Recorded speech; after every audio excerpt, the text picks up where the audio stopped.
Hello! Welcome to Levels Plus Whenever, episode 83. And we're going to be talking about Capcom today. We're finally going to talk a little bit about Street Fighter on Levels Plus Whenever. But I also want to talk about Resident Evil 4 Remake, because I just finished playing through that. So I want to talk about Capcom's 2023 so far. I don't think they've got anything else really planned for this year, so I think that it'll be a very good chatting point for this episode. I also got a few pickups, so we'll do those first. So I got Castlevania Dawn of Sorrow back. This was the one game that I sold that I had regrets about in terms of the Castlevania franchise. A friend in desperate need had a copy to sell, and so I bought it from them. Thank you. I do want to play it again. My biggest issues is its touchscreen reliance. Because you have to tap ice blocks, you have to write seals. It also kind of took the soul swiping mechanic a little too far. Because you have to grind multiple souls to get the best version of them, in contrast to Aria of Sorrow, which didn't have that extra layer. So despite looking better, generally speaking, although I don't like the anime aesthetic too much, you can see why I have issues with Dawn of Sorrow, right? But anyway, I'm happy to have it back. It's good to have all three of the DS Vania games again. And I do want to give this another shot sometime and see if my opinion might be a little bit less severe as I've gotten older. The other game I got is Saikyo Shooting Library Volume 2. This one's got the two Gunbird games, which is why I got it, because I wanted to play those. But it also has Gun Barach, and then this Samurai Aces trilogy. So yeah, I haven't plugged this into the PlayStation 4 or 5 yet. I also got the Loki first season steelbook. I include Marvel stuff in here usually, so there you go. Season 2 is off to a good start. I am hopeful that they can maintain it. And then my import is the Sunsoft Chronicle, which is a pretty cool book. It's all in Japanese, so I can't read it, but the main reason I got it was because it's got a bunch of cool art in it. This one's from an unreleased game that I don't remember the name of. So it's pretty cool.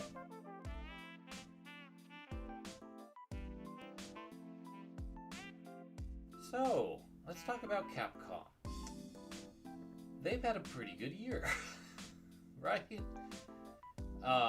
Resident Evil 4 Remake, a game everyone questioned about its need to be remade, comes out and showcases why they did it. It is better on every conceivable level outside of camp factor, perhaps. And then Street Fighter 6, the sequel to a series that has been languishing in sameness and kind of, at least for me, an unappealing aesthetic, comes out to mass acclaim and really showcases when you have people very impassioned about the franchise, how that could completely change things when they're the ones in charge. We also had a Ghost Trick get remastered, and it is probably one of the best remastered games that has been released on modern platforms. Just incredibly well done. And then we have Exo Primal, but we're not going to talk about Exo Primal because I don't care. And I'm sure that Monster Hunter Rise Sunbreak had something happen, and I can't remember if Resident Evil Village's DLC came out this year. I want to say no, but I don't remember. and was Capcom Arcade Stadium 2 this year or last year? I don't remember. But generally speaking, just off the strength of three things, in my opinion, Capcom has had probably the best year it's had in a long time. And it's been picking up steam pretty much since Resident Evil 7 Biohazard. Once the RE engine started becoming a thing, Capcom has lost that Crapcom status and has really turned themselves around. And that's awesome. That's really awesome for everybody who's been a fan of theirs. I'm pretty sure I've been on record here on this show, certainly on the blog, that Capcom is my favorite third-party publisher. They've been in my heart since Mega Man 3, which came out way back in 1990, but I probably got it in 91, 92 at Kmart when I was probably about 9. And that game made me into a fan of video games. Like, it's difficult to really explain, because it's not like I wasn't playing video games from like 3 to 9, and that the Mario Brothers games didn't influence me at all. But there was something about Mega Man 3 that I feel truly encapsulated the game experience for me, that made it into something more. And I look at Mega Man 3 as just like a turning point in my gaming history. So if I were to pick like the 20 games, we'll just use 20 as a random arbitrary number, that define me, Mega Man 3 has to be like number 2 on the list, probably behind Super Mario Brothers and possibly Donkey Kong in terms of order that I played them. So I can't remember if I got Mario 3 before or after that. The way that games basically came into my hands when I was younger was I got them for birthdays and Christmas most of the time. My allowance went into Ninja Turtles. So I didn't really get the concept of saving money much as a kid, because they basically went into toys. So I got games infrequently until I was probably until when I got the N64, to be honest, is when I started buying games on my own much more regularly. But Mega Man 3 was something I did buy outside of that mythical birthday holiday season, and it turned out to be a game that really changed my opinion on games and made me very impassionate.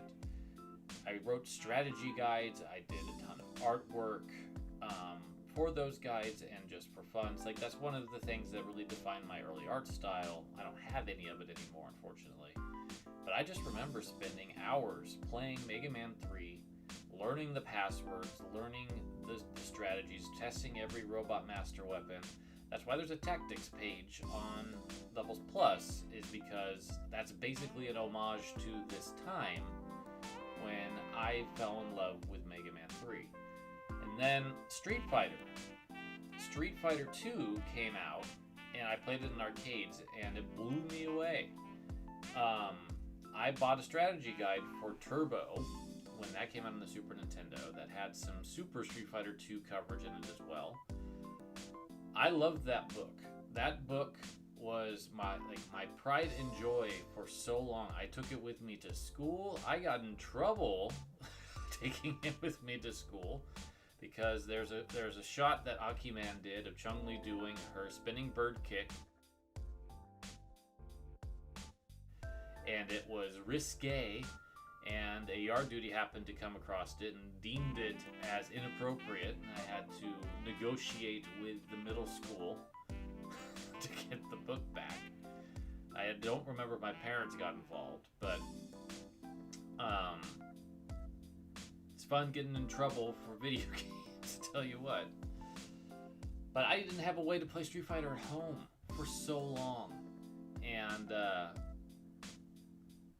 that book was basically my lifeline to a series that I fell in love with before I even had an opportunity to play it extensively.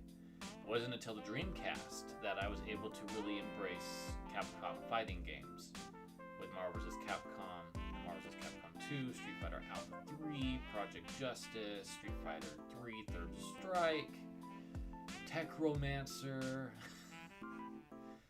so many.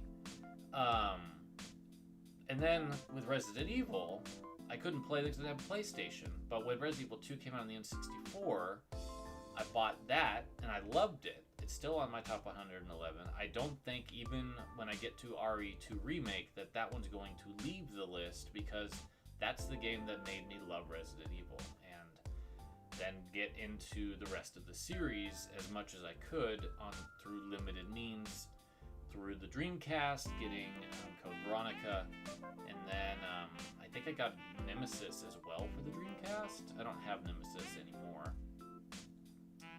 And then, of course, Resident Evil 4 on the GameCube, following Resident Evil Remake, which didn't catch me at the time, but I appreciate it now. But Resident Evil 4, pioneering game for 3D action horror games. Like, there's so many games that took what RE4 did and made it into how their games worked. Revolutionary game. So I wanted to provide some background. So, like, I love Capcom. If you look at my top 111, it is just full of Capcom games. There's Resident Evil 2, Resident Evil 4 Remake now. I'm replacing RE4 with Remake because I think Remake just is that good. Street Fighter Alpha 3, Marvel vs. Capcom 2, Ultimate Marvel vs. Capcom 3. We've got Ghost Trick, Bionic Commando, Mega Man 3, Mega Man X, Mega Man 2. A couple of the Ace Attorney games, Apollo Justice and Phoenix Wright Spirit of Justice. There's just, they've been killing it for years for me. And I'm sure I'm forgetting some that I shouldn't be forgetting, but you know, I'm quickly running through a huge list of games off the top of my head. But I love Capcom, and watching them go through the period of early PlayStation 4 after Ultimate Marvel 3, which was a flop, I will say, because they burned some bridges with that game.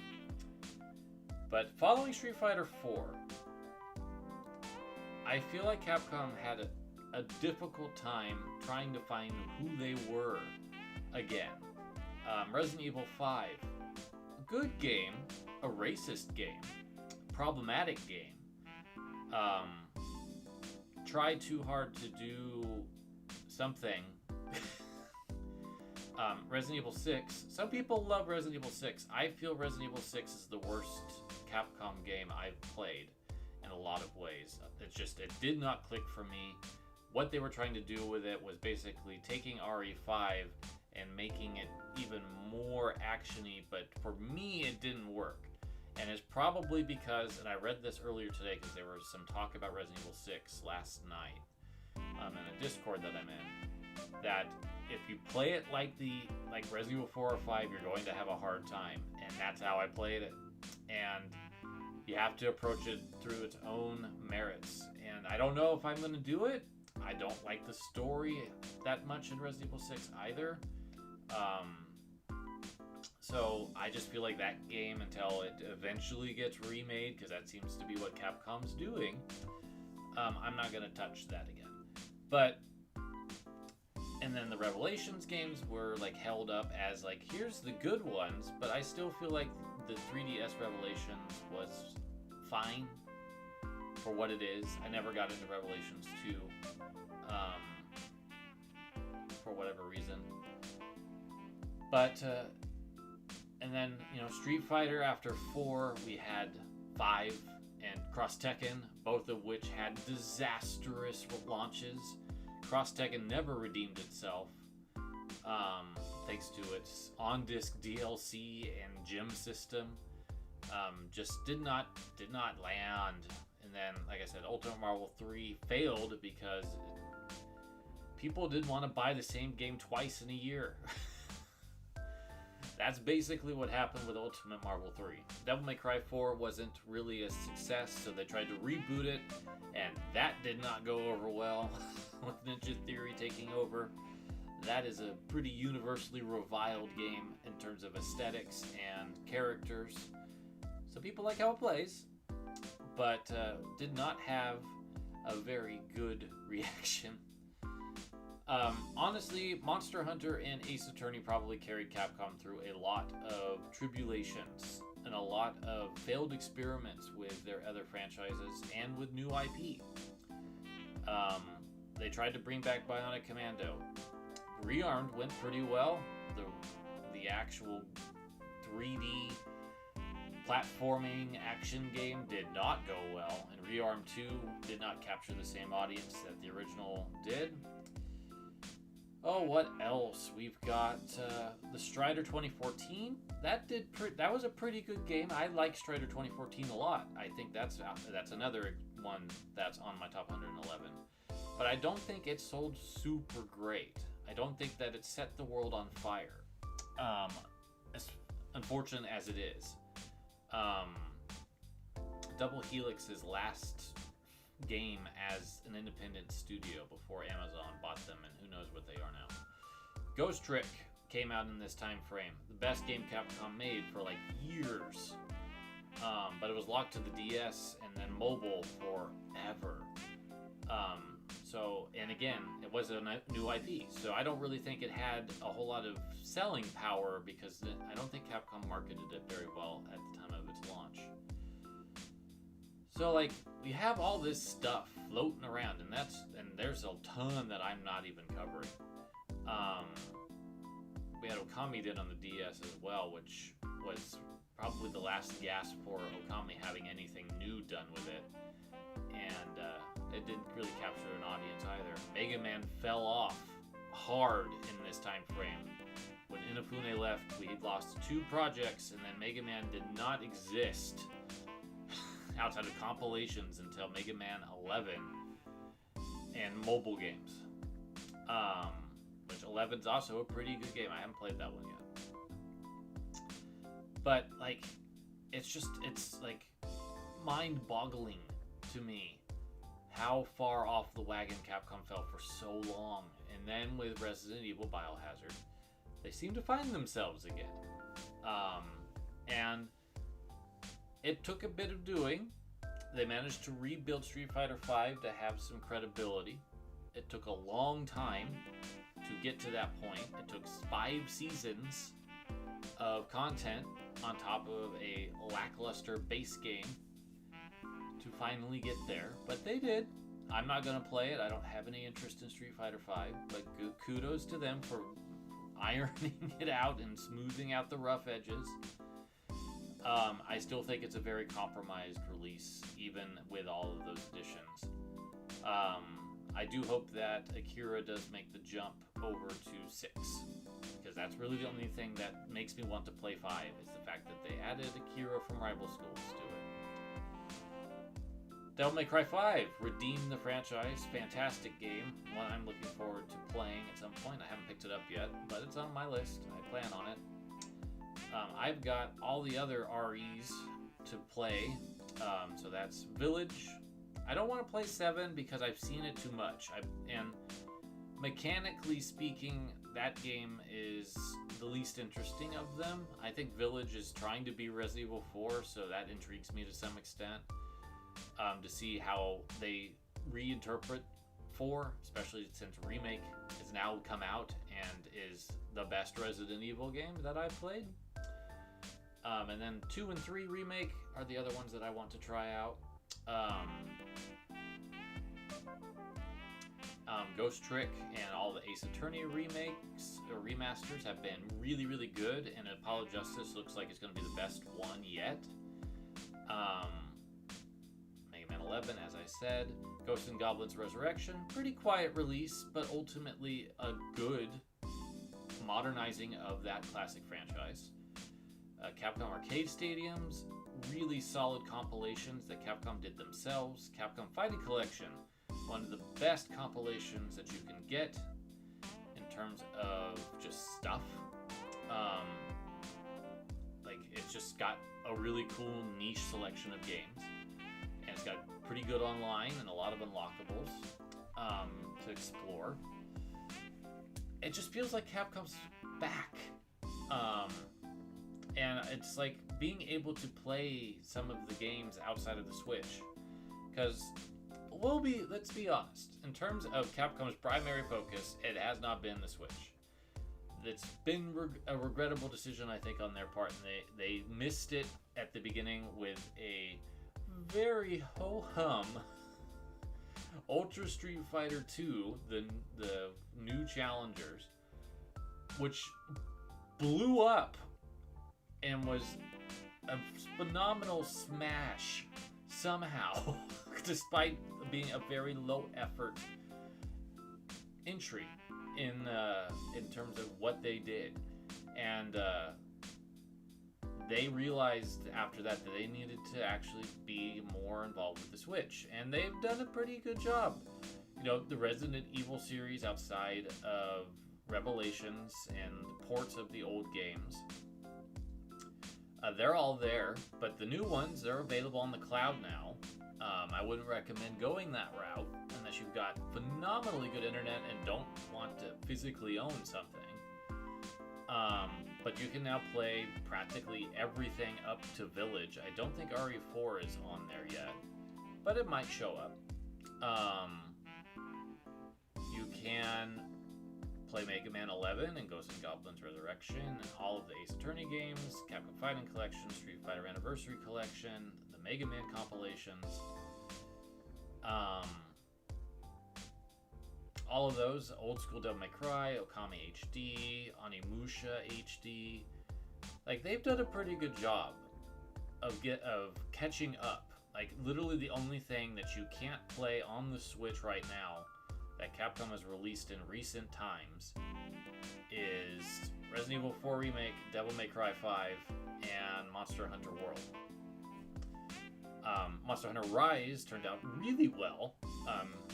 I played the demo, it still didn't catch my interest, but it was definitely the best feeling of those games for me. Dragon's Dogma 2 won't be coming to Switch, but you can play Dark Arisen on the Switch, and it's pretty solid. I dabbled with it a little bit when I did the recording from my Top 111. That's another one that I forgot. That also didn't sell super great when it came out, but it got a really good cult following, especially I think when it got released on modern platforms. But yeah, it's just like Capcom's doing it right now, and you know, they've got Dragon's Dogma 2 next year. They've got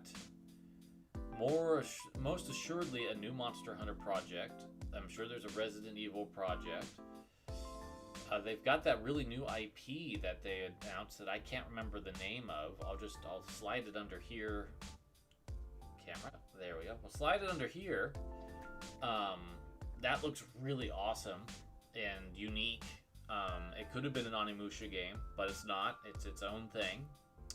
That's coming out next year. There's Pragmata, which is probably their most confusing game as of right this second. But it looks interesting enough. Exoprimal is fine if you're into that type of gameplay. I'm absolutely not. But it seems to have done well enough. And then Apollo Justice is coming out next year. That's their next remaster project. And then the hope might be the Miles Edgeworth games getting remastered as well. Mega Man Legends would be great, following all of the Mega Man comps. There's been so many. That's my hope. And then, of course, Capcom vs. SNK compilation, and the almost impossible, I would bet, Marvel vs. Capcom compilation. And they could do a Capcom Fighting Collection too if they really wanted to get into the 3D fighters and like some real obscurities like Capcom Fighting Evolution or Hyper Street Fighter Alpha, or get Street Fighter Alpha Plus Plus, or Max as they called it in North America. Get that off of the PSP dungeon. Breath of Fire collection. I mean, I could go for days. There's so much that they could potentially do, but they've done so much, and they're doing really, really well. Like, Resident Evil 4 sold really well. Monster Hunter Rise sold really well. Street Fighter 6 has already exceeded 2 million. Probably will hit 3 million for the end of the year, and that's really good for a fighting game that's not Mortal Kombat. That's really good. That's really good, especially after how much Street Fighter V burned a lot of bridges. So yeah, I'm just pretty pumped about being a Capcom fan again. Like, since I was like 9, like I said, with Mega Man 3, and I'm 40 now, so that's almost 30 years of being a fan of this company. And just seeing them just go again has been great. I can't wait to get into all the other Resident Evil games, Devil May Cry 5, probably pick up Mega Man 11 at some point, replay Apollo Justice when it's re-released, because that just looks so good. It's just exciting. It's exciting. Street Fighter 6 and Resident Evil 4 Remake are like making me question Tears of the Kingdom as Game of the Year. Like, seriously. Especially RE4 Remake. I've played through it once. I've played through Separate Ways once, and now I'm replaying the main campaign again. That's a sign I'm in love with the game. And I'll be talking about Resident Evil 4 more detail probably next time. But I just like playing through 2 of their 2023 releases and being absolutely floored with how good they are. Street Fighter 6 is the best Capcom fighting game they've ever done outside of Capcom vs. SNK 2. And the only reason Capcom vs. SNK 2 is a little bit higher for me is because of that wow factor of having the 2 companies together. And I love the way CVS 2 plays. But yeah, Street Fighter 6, incredible. Resident Evil 4 Remake, incredible. I just have to imagine that at least Resident Evil 2 Remake, incredible. Resident Evil 3 Remake, probably the biggest misfire Capcom's had in the last 5 years. And they offboarded that to an alternative dev to do it. And that's probably why, because they didn't do it internally. And then Village, Village, I just think Ethan's boring. So I will play it and I will probably enjoy the gameplay, but the story I'm probably going to be very meh on, because I've already seen it. The antagonists are fine, and Rosemary's great in her DLC campaign. I think she's fantastic, and I hope they build RE9 all around her, and not Chris Redfield. Worst RE character. Anyway, let's stop because we're about at a half hour here. Thank you for joining me as I just get excited about Capcom again. And we'll be doing some spooky Resident Evil talk because it's October. And we gotta do something spooky, and I did Castlevania last year. So, Resident Evil, next time. We'll talk more about 4, the comparisons between the 2, and I'll probably talk more about my general experience with the series. More than I already have. Thank you for joining me. Hope you enjoyed. We'll see you when I see you next. Have a great series of days until then. Take care.